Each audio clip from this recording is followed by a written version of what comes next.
प्रिय बंधुओं, मैं एक मानवता के नाते आपको पुकार रहा हूँ और मैं जो कुछ देख रहा हूँ वह कह रहा हूँ। मैं देख रहा हूँ जो सारा काम ईश्वर नहीं करता है। ईश्वर सर्वेश्वर, ईश्वर सांस है और सांस ही कण कण और घट घट में अनवर्त क्रिया करती है। तब हम भोजन लेते हैं, तब लार रस खून मांस मज्जा हड्डी चाम रोम, तब बीज बनता है। बीज से वृक्ष, वृक्ष से बीज, नित बनता बिगड़ता है। बनाने वाला वही सर्वेश्वर सांस है। और सांस जहाँ रुक जाएंगे निर्माण उनका वहीं रुक जाएगा। तो पेड़ पौधा जड़ है और चलता फिरता प्राणी चेतन है। तो सांस पेड़ पौधा में भी काम करता है, सांस चेतन चलता फिरता प्राणी में भी काम करता है। सांस जब क्रिया करती है तो पेड़ पौधा फूल फल छाया हवा बना के देती है। सांस रुक जाएगा, वृक्ष वहीं सूख जाएगा। और सांस जब काम करता है मनुष्य के हृदय में, तब वह संतान का यानी बच्चे का निर्माण होता है। सांस काम करता चलते फिरते सांस रुक जाएंगे तो हमारा जीवन वहीं समाप्त हो जाएगा। तो सांस ही प्राकृतिक परम बिंदु का प्राकृतिक का आकर्षण शक्ति सांस है। अब बिंदु में ही द्वंद्व है। जैसे एक बीज में दो दाल होता है, एक सिक्का में दो पाट होता है। चेतन आत्मा एक है, हाथ पैर दो है और उसी में तीनों गुण है, सतोगुण रजोगुण तमोगुण उसी बिंदु में है। अब बीज बिंदु नहीं है, बीज में बिंदु है, बिंदु में बीज है। कारण कार्य व्यवस्था उसी बीज में है। तो दोनों उसी का रूप है।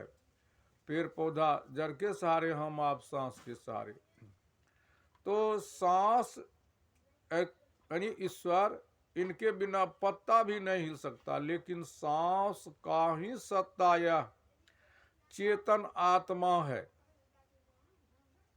जो जैसे हम चिराग जलाते हैं, चिराग में तेल है, तेल में अग्नि है, परंतु कुछ नहीं बिगाड़ता।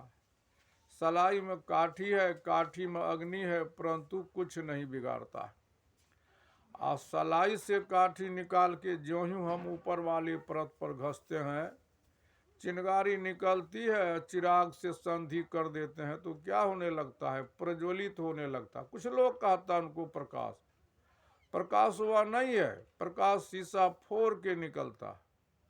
उनको प्रज्वलित अग्नि समा लौ भी कहा जाता है। अब तेल है तब लो हो रहा, तेल नहीं तो लो हो ही नहीं सकता। उसी प्रकार सर्वेश्वर सांस का ही सत्ता चेतन है। सांस नहीं तो चेतन का कोई अस्तित्व नहीं है। तो अब तेल जलाएगा लो को कि लो जलाएगा तेल को, फैसला आपके जन अदालत में। अगर आप कहते हैं तेल जलाएगा लो को, तो मैं देखता हूं नहीं, लो तेल है तब लो हो रहा। लो तेल को जलाता, तेल भी नहीं जलता, धुआं में परिवर्तन होता। तो लो जलाता है तेल को। उसी प्रकार सर्वेश्वर सांस का ही सत्ता चेतन, जिनको आत्मा भी कहते हैं, यह चेतन जानता है सर्वेश्वर को, ईश्वर को, सांस को। सांस इसको नहीं जानता है। जैसे काठ में अग्नि है, प्राचीन जब अग्नि नहीं था तो हमारा पूर्वज प्राणियों की तरह वैसे कंचे मांस खाते थे। घना जंगल में आंधी तोड़ तूफान आई, सूखी हुई लकड़ी टकराया, चिंगारी निकला और जंगल जल के भस्म हो गया। हमारा पूर्वज भागा भय से, मुड़ के आया तो देखा बहुत जीव जंतु झुलसा हुआ। उनको खाया, स्वादिष्ट लगा तो अग्नि को ढक के रखने लगा। बाद में दिया है सलाई बना। तो अब लकड़ी का ही सत्ता जो है, शक्ति है, वह प्रज्वलित अग्नि है। अब अग्नि जला देगा लकड़ी को, लकड़ी अग्नि को नहीं जलाता है। कितना बड़ा ढेर कर दीजिए, वो जलिए नहीं सकता। और वही एक चिंगारी अग्नि का ही शक्ति, जो लकड़ी का ही शक्ति जो प्रगट चिंगारी अग्नि है, उनको जला के भस्म कर देता है। ये सारे काम ईश्वर नहीं करता, तो उनका ही ये दोनों रूप हैं। द्वंद्व है, पेड़ पौधा जड़ के सहारे, हम आप सांस के सहारे। तो वही सर्वेसर सांस पेड़ पौधा में ऑक्सीजन हवा देती है, छाया, और हम उनको कार्बन डाइऑक्साइड देते हैं।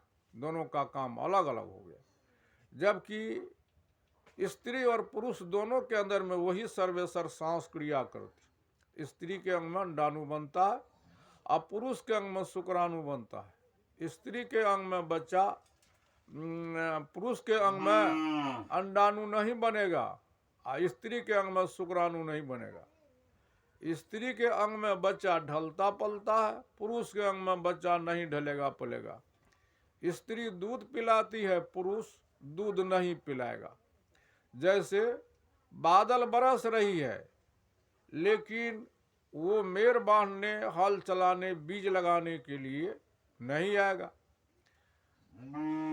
हल हमको चलाना होगा, मेर हमको बांधना होगा, बीज हमको लगाना होगा। जैसे धूप प्रकाशित कर रहा है, लेकिन अनाज सुखाने के लिए नहीं आएगा। कोठी से अनाज निकालने के लिए नहीं आएगा, लारने चारने के लिए वो नहीं आएगा। लारना चरना हमको पड़ेगा, और धूप हमसे नहीं होगा। अब जैसे हवाओं की झोंका प्रवाहित हो रहा है, दरवाजा खोलने के लिए, खिड़की खोलने के लिए वो ईश्वर नहीं आएंगे।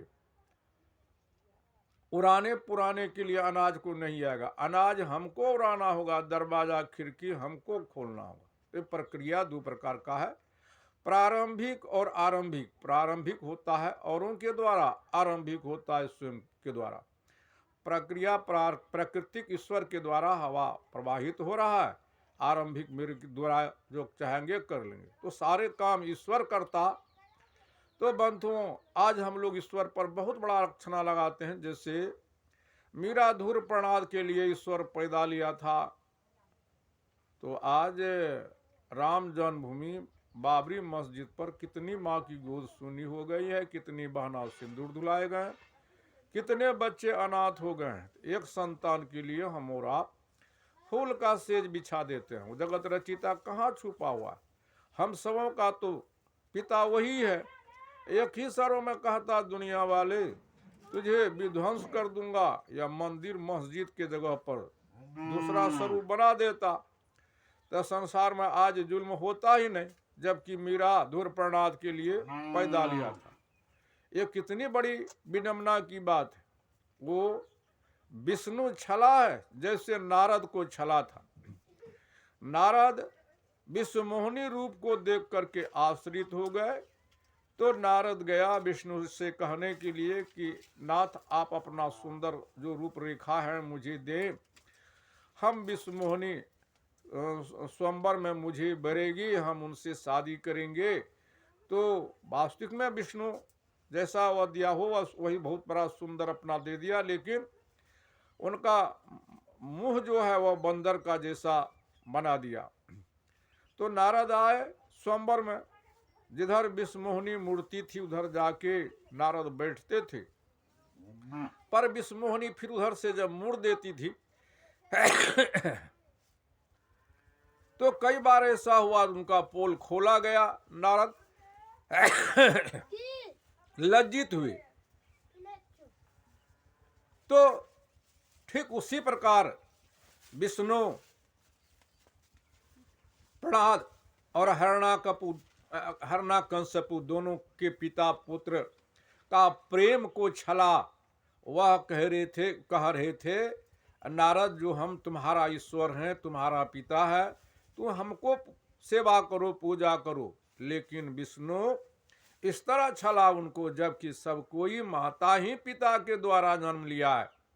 ब्रह्मा विष्णु शिव तुलसी संत कबीर, जैन, बुद्ध, ईसा, मूसा, राम सब माँ बाप से पैदा लिया है। साक्षात ईश्वर के रूप में माता ही पिता है। और इसी प्रकार ये गुरु भी माता पिता को छल दिया, कहा पिता से माता 100 गुना, माता से 100 गुना ईश्वर, ईश्वर से 100 गुना गुरुदेव। तो आज तक भी कोई धरती पर नहीं पूछा कि आप कहाँ से जन्म लिए हैं, जबकि सब कोई माता पिता के गुरु, सबके अंदर में वही सर्वेसर सांस का सत्ता चेतन आत्मा है, इसका विशेष ज्ञान गुरु है। तो यही चेतन आत्मा माँ के अंदर में, पिता